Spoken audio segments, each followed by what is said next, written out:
everyone, welcome back to a new video. So I'm actually starting the video quite a bit later on in the week than what we normally would. Made a couple of sales this week, nothing too, not too many. I have to say it's quieting down quite a bit. We sold a Coach wallet, like a vintage black one. I'm just going to show you it here. Sold that, and we actually sold a Dior wallet as well, so another vintage Dior wallet. So sold both of those.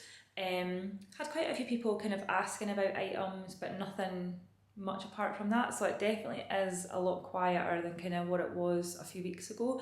So don't know why that is. I don't know if it's because it's coming into the summer and maybe people are spending their money on going away on holiday and things, or I'm not too sure. But yeah, so obviously got those packed up and sent off at the beginning of the week. And I was just getting messages just now from eBay. We'll just check what that is in a wee second. But yeah, if you're new here, my name is Gemma, and me and my fiance James run a business where we sell luxury and vintage items called House of Jamz. Yeah, that was just somebody asking a question about something on our eBay store. So so we've actually been having, I think, a bit more luck with eBay recently compared to Vinted. I know that I mentioned in one of our last videos, recent videos, that we have been listing items on Vestiaire. Not too sure how I feel about that platform. Obviously the one massive positive with it is that, and this is obviously why I suppose it's a positive and a negative. So the negative is that I feel like the fees are quite high. So I think when I was looking at a few of our items, there was actually a few of our items that a few of our Coach wallets that it wasn't even really worth selling them, because we would have to price them well more than what they were maybe worth so that we could actually make a decent enough profit. So I think we were listing things, and I think it worked out that some, depending on the item and things, they were taking about 20%, and it was, or was it even more than that? I can't remember. I'd have to have a little look. Basically, the things that we'd listed for about 45, we were getting about 30-ish pounds. So we're paying £15 in fees. And then obviously, as the price of the item gets closer to, say, £30, £25, things like that, it just becomes less and less worth it. So for Vestiaire, I ended up only listing our sort of vintage Gucci items, because obviously they're higher ticket, and then some of our more expensive Coach wallets, the ones that were sort of maybe priced about 45-ish pounds, and then the ones that were sort of more 20, 25, 30, I've not even listed those because it's just not worth it. After the fees, I think we'll kind of make a few pounds profit, and it's just not worth it. And I don't want to price them really high to cover the fees for the customer, because then it's just going to be not worth the price, if you know what I mean. And then another thing about Vestiaire, which again makes it quite tricky to sell on, I feel, is that obviously you get notifications if somebody favourites your item, like what you do on the likes of eBay and Vinted and everything, and you can send them like an offer, or you can send them a little message and things, so that's great. However, we've also been getting quite a few notifications basically saying that our items, basically encouraging us to lower the price on our items. And some of the things that we've listed, and we have actually sold them on eBay or another platform for the price that we want for them. So I don't think they're overpriced. So basically we have maybe listed things for about, say, £60, £70, and they're sort of encouraging us to reduce the price to about 20 something. And this is for Gucci. This isn't even looking at the Coach stuff. This is for Gucci. And obviously this is, I think, because of maybe other similar, they're saying similar items that are selling for this price. But then when you look at the actual items that they're talking about, they're not similar. They've maybe got a similar colour on them, or a similar print, but they're not similar. Like, they're a totally different size of item, and a lot of the time very different condition. And that's what they're kind of basing their suggested price on. So that's just one thing to kind of watch out for with the Vestiaire, is that the pricing might be a little bit challenging, to figure out, because they're suggesting that you list it really low, but then when you do that, depending on how much you paid for your item, you're not really going to be making much of a profit, and it's not going to be very much, it's not going to be really worth it. So I don't really know how I feel about that. The only sort of positive that I would say with the Vestiaire, which is obviously why the fees are so high, is that when you list something, it automatically gets kind of half authenticated like through your pictures and things online, and your item doesn't get listed unless it has went through that process and it's passed their sort of initial checks. So if somebody buys something on Vestiaire, I'm pretty sure it gets sent off to be authenticated like properly, like they actually physically get the item and sort of authenticate it, which obviously is a great, you know, thing that they do, but obviously that is part of the fees. So yeah, I'm still kind of unsure about that. I don't know if it's worth it. I don't know if maybe people on there expect to pay a little bit more because of all that, like they know that the sellers have to take into account the fees. Not entirely sure, so yeah, we're still kind of testing that out. So what I thought we'd do today, which I thought would be quite useful, was I could actually show you how we photograph our purses and wallets and our accessories and things, what types of, you know, shots we get, what kind of close-ups we get, and how we actually photograph our items to try and obviously increase sales. So when we're taking pictures, one of the main things that's really important is your light. So I try as much as possible to have natural light shining onto the area when I'm going to be taking photographs. So in our kitchen, which is where we are just now, we have a nice big window just in front of me. So as long as you've got light coming in, natural light coming in from somewhere, that's a really good start. I try and avoid turning the light on because it kind of makes the picture's a bit yellowy, a bit orangey toned, and it's just better having natural light. So there's our window there. So a good spot to take pictures of larger items, or if you do like the background, we've got a nice wood floor, so using that as a nice background would be a really good shout. However, because I'm going to be taking pictures of smaller items, I'm actually just going to be using my kitchen worktop. So any space like a kitchen worktop or a wooden floor or even a table, that anything like that, is depending on the size of your item, is a really good shout. And obviously if you've got natural light coming in, that's perfect. So I'm just going to start off with a wallet. So we've actually got quite a lot of these, just kind of purses, different size of wallets and things like that. So I always usually start off with taking a shot like this, like just a straight on shot. And then a good one to do is even one that's kind of like at an angle, because that just sort of generates a little bit of interest. Another thing that I have read about doing, which we aren't doing just now, but I want to introduce it, is almost like have a shot of you holding it. So even something like that, or you could even hold it against your body, and that just kind of shows like the size of it in comparison to your hand and how it looks held in your hand, which really helps, you know, the customer sort of imagine obviously them using it and them wearing it.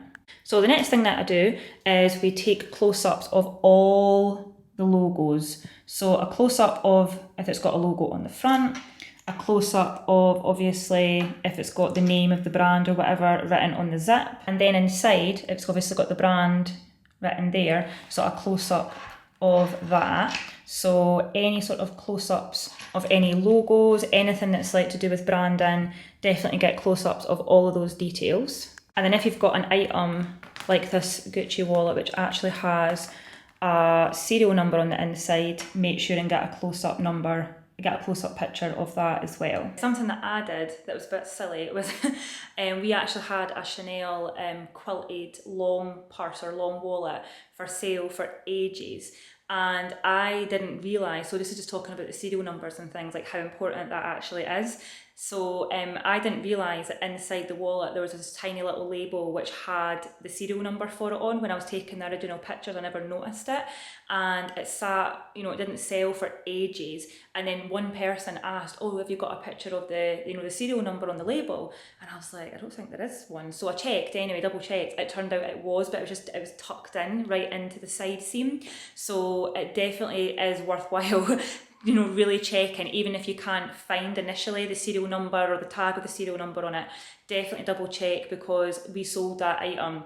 As soon as I put the serial number on the photos, we didn't sell it to that person who asked, but it sold within like 2 days after that. So people are obviously looking for those things, and they might not necessarily ask you. They might just assume that it's fake, or they might just assume, you know, they can't be bothered asking. So it's definitely worth it putting serial numbers, tags, all that kind of thing on as much as possible.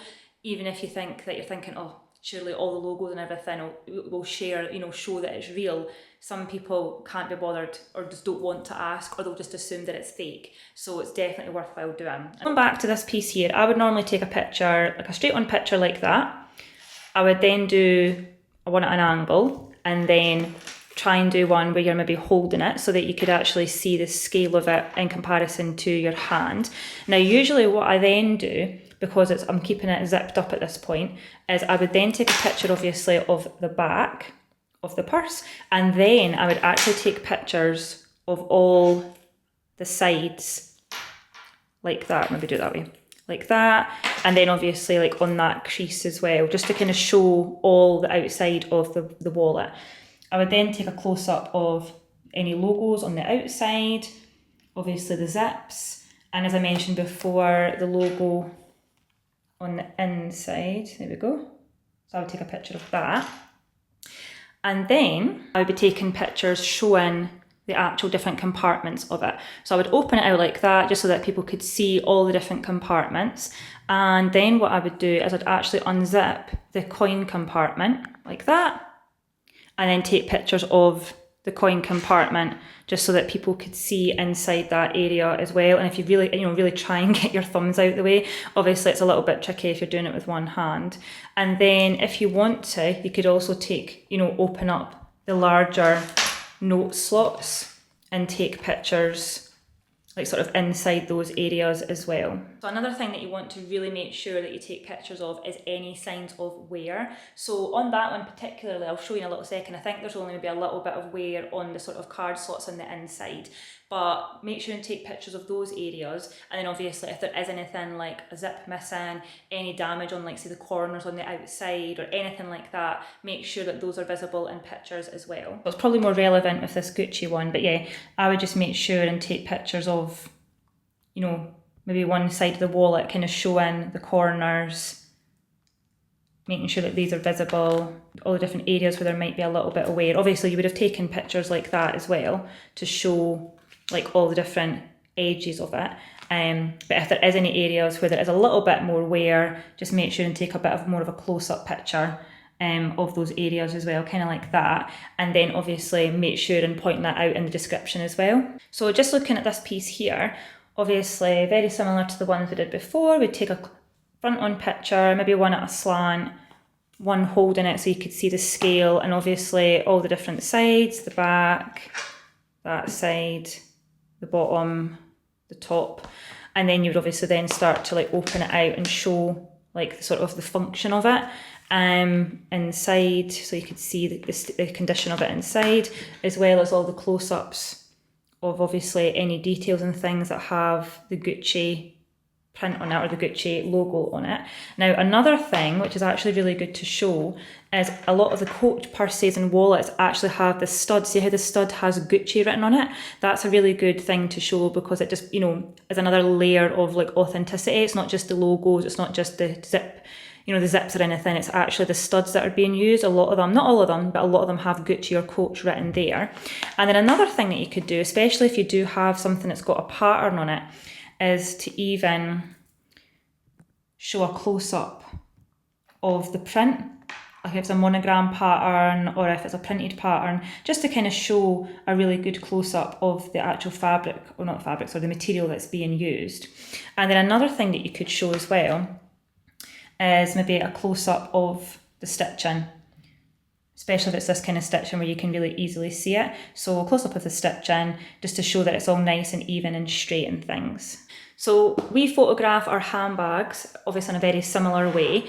We would make sure and take photos from all different angles, from the front, especially with bags, you do want to try and capture like each side, definitely like around the bottom, all the corners and things. And again, if there's any signs of wear, make sure and take a photo of that, as well as obviously all the logos and things, and if there is any imperfections, like any marks and things like that. So exactly the same as what we did with the wallets. However, as you can see, this bag is looking a little bit flat. It is actually quite a structured bag, but you might get a bag that's maybe more of a sort of floppier fabric and it might just look a little bit flat. So I'm going to show you what we do just to give it a little bit more structure.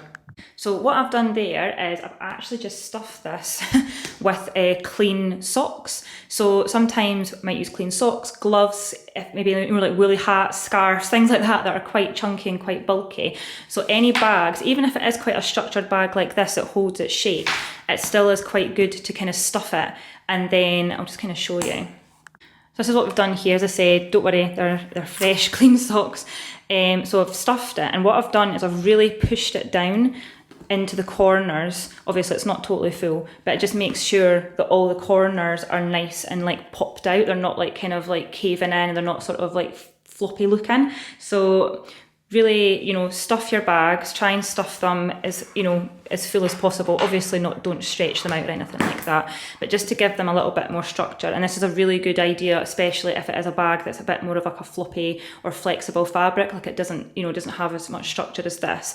And then exactly the same as before, take a picture, you know, kind of like front on, all the different angles, top, bottom, the sides and things.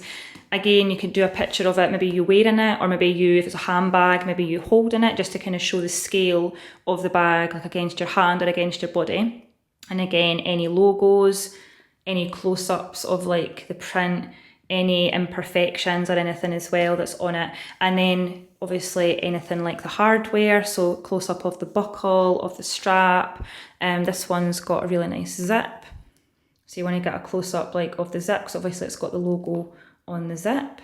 And then with handbags, obviously you want to show like the inside. So inside, you know, the flap, inside, show the lining as best you can. And then obviously any labels and things like that. And then a good idea would be to unzip the sort of zip compartment at the back and show inside that. And then if it does have any, you know, like little pockets, like this one at the front here, show that. Or if it does have the little pockets, you know, like at the front where you used to get to like hold your phone and things, show all that. So pretty much the same as taking pictures of the wallets and purses, but obviously the bags maybe take just a little bit longer. So yeah, that's kind of what we do to sort of share or to take pictures of our bags and purses and things like that. I think the main thing is obviously to try, if it is something that's a luxury item, is to try and show as much as possible, you know, the logos, anything that kind of really confirms its authenticity. So logos, whether they're like embossed into the leather, whether they're printed on, whether it's a tag, whether it's the label printed inside, any hardware, so zips, studs, buttons, all that kind of stuff. And then obviously if it does have a serial number, whether it's printed inside or whether it's on a tag, or like with the Coach handbags, you know, the Creed patch, make sure and show, you know, as much of that as you possibly can, just to sort of, you know, obviously give your buyers confidence it is authentic. And then another important thing to share, I would say, would be if it has any flaws. So again, if it's got any corners that are particularly worn, a zip missing, any marks on it, anything like that, make sure and that those are in the pictures. And a really good idea would be to mention it, obviously, in the description as well, and just say, look, there is wear to the outer corners, there is a zip missing, etc. Please see images. And then the third thing that I would probably say, which is really important to show, is actually the functionality of your item. So make sure and show it on the outside, show any pockets that are on the outside, any zip compartments, open it up, show all the different, you know, compartments, card slots, zip slots, anything like that. If it's got a little keyring attachment, all that kind of stuff on the inside, because people want to see, you know, is it going to work for them? How are they going to use it? Is it going to have enough slots for them? So I'd probably say those are the three main things that I would make sure and include in your photographs. And then hopefully that would help increase any sales as well. So if you found this video useful or interesting, make sure and hit the subscribe button, turn the notification bell for any of our future videos, and I'll see you in our next one.